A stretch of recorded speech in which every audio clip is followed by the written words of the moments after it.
Now, simulan po natin sa isang katanungan, mga kapatid, ano? Nakakita ka na ba ng isang bagay na sobrang ganda? O isang bagay na makapigil hininga? O isang bagay na kamangha-mangha, kaya't ang tanging mo lang nagawa ay sambitin ang mga salita o ang salitang, wow, napawaw ka na lang. Maaari pong ito ay nang nakakita ka ng dalawang rainbow. At pag nakakakita po ako yan, talagang napapa-praise the Lord ako, napapawaw ako eh. O maaari namang ito'y ang paglubog ng araw sa tabing dagat. Maganda ring tanawin yan. O maaaring ito po'y isang solar eclipse o kometa o meteor showers. Ano po? Talagang kamangha-mangha yan. O maaaring ito po yung pagkakataong na-realize mo na ikaw na isang makasalanan ay pinatawad ng ating Panginoon sa lahat ng iyong mga kasalanan at kanyang totoong iniligtas. Talaga namang mapapapraise the Lord ka. Mapapawaw ka. Mapapaglory to God ka. Now, ang title po ng pag-aaralan natin ngayong gabi ay The God of Wonderful Things.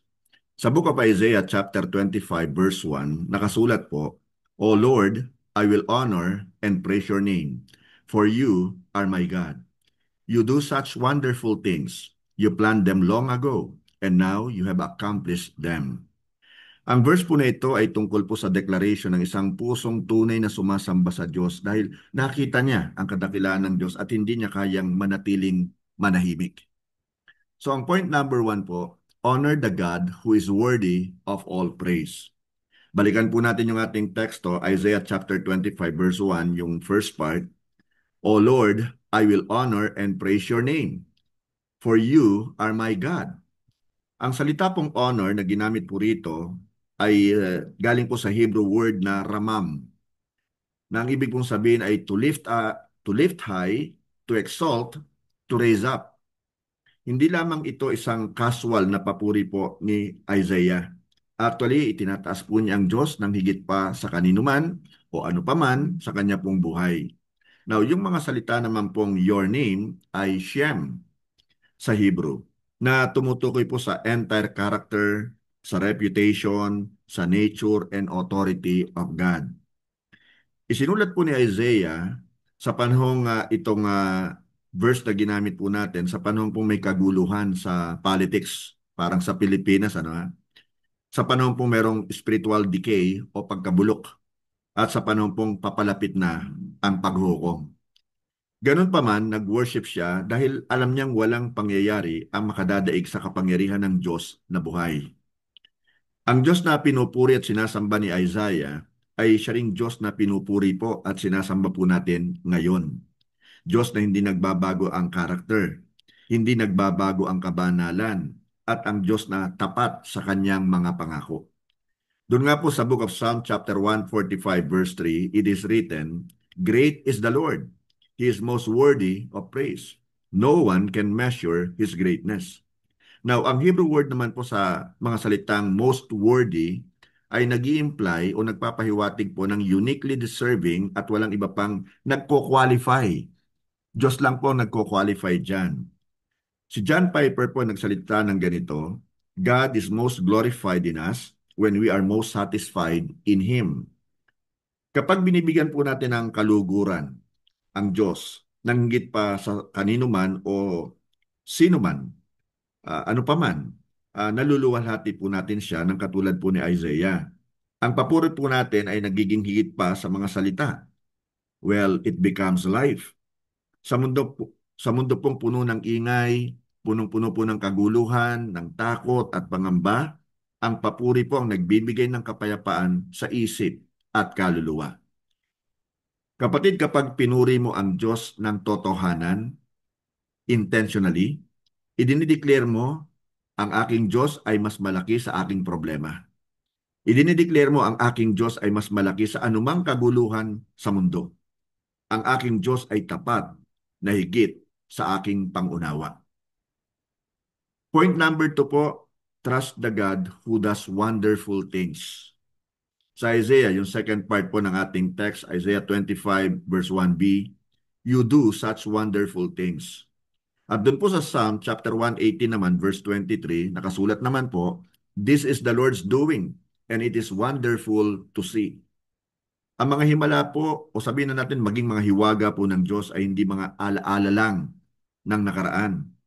Ang isa sa pinakadakilang huwaga o himala sa lahat po ay ang krus ng ating Panginoong Hesukristo. So, atin na naman pong pupuntahan ang cross ng ating Panginoon. Now, imaginein mo for example, may hawak kang mamahaling figurine, pero ito'y naibagsak mo, nabasag.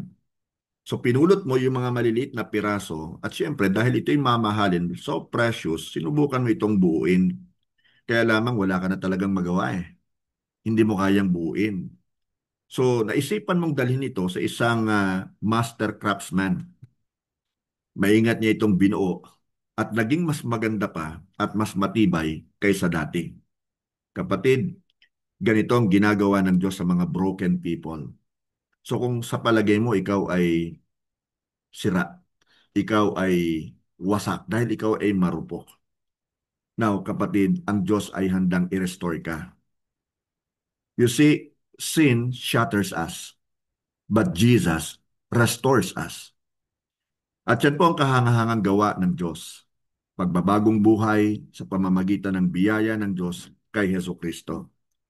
Kapag nagduda ka, tandaan mo, gumagawa pa rin ng mga kamanghamanghang bagay ang Diyos. Ginagawa niya ito sa iyo, sa pamamagitan mo at maging sa paligid mo. So, hindi pa tapos ang Diyos. Tandaan mo yan. Hindi siya tumitigil at hindi siya nakakalimot. Point number 3, rest in God's perfect plans. Isaiah 25, 1c, yung last part po, mababasa natin, you planned them long ago, and now you have accomplished them. Ito po yung nagsasabing ang Diyos ang kataas-taasan na utterly in control, is never surprised, never reactionary. Ang mga plano po ng Diyos ay hindi mga minadaling decisions. Ang mga ito po ay eternal strategies niya. Kaya doon po sa book of Jeremiah chapter 29 verse 11, nakasulat po, for I know the plans I have for you, declares the Lord. Plans to prosper you and not to harm you. Plans to give you hope and a future. Ang verse po na ito ay sinulat para sa mga Jewish exiles, hindi para po sa mga malaya at mga komportableng mananampalataya. They were in exile during that time Jeremiah wrote this book. Now, doon po sa book of Ephesians chapter 1 verse 4 naman, it is written, even before He made the world, God loved us and chose us in Christ to be holy and without fault in His eyes. Ang ibig pong sabihin, bago pa nga po nilikha ng Diyos ang araw, ang buwan at mga bituin sa langit, bago pa man niya nilikha si Adam at binigyan ng buhay, plano na po ng Diyos ang pagtubos sa tao sa pamamagitan po ni Jesus. Always remember, ang plano po ng Diyos ay perfect. Dahil siya po ay perfect. So you can rest in His wisdom, trust His word, trust His promises, and surrender your life and everything you've got to Him. So kapatid, kaibigan, ang nakakamangha, ang pinakamaganda at makapigil hiningang ginawa ng Diyos ay hindi ang paglikha sa universe o sa mga galaxies, sa mga bundok at karagatan. Hindi po. Ito po ang ginawa niyang pagliligtas at pagtubos sa ating mga kasalanan sa pamamagitan ng kanyang anak na ating Panginoong Hesus. Now, ang tanong po, bakit natin kailangan ng kaligtasan? I suppose, karamihan sa inyo, kung hindi man lahat kayo, alam na ang reason. Ano po? Pero for the sake, yung mga umattend sa ating live FB, ganoon din sa atin pong Zoom, na hindi pa po batid, bakit natin kailangan ng kaligtasan? Alam niyo, nakasulat po ang kasagutan sa Biblia. Basahin po natin ang Romans 3:23. Maliwanag po na sinasabi rito, for all have sinned and fall short of the glory of God. Lahat tayo ay nagkasala at wala pong nakarating sa kaluwalhatian ng Diyos. Lahat tayo, walang exempted. Si Jesus lang po ang nabuhay dito po sa lupa na hindi po nagkasala. Lahat ng kanyang mga disciples, kabilang na po ang kanyang mga kinikilalang magulang, si Mary at si Joseph, lahat po sila ay nagkasala. At ang mabigat po ay ito, may kabayaran ng kasalanan. Sa Romans chapter 6 verse 23, nakasulat naman po, for the wages of sin is death. Ang kabayaran ng kasalanan ay kamatayan. Eternal death ang tinutukoy dito, kapatid.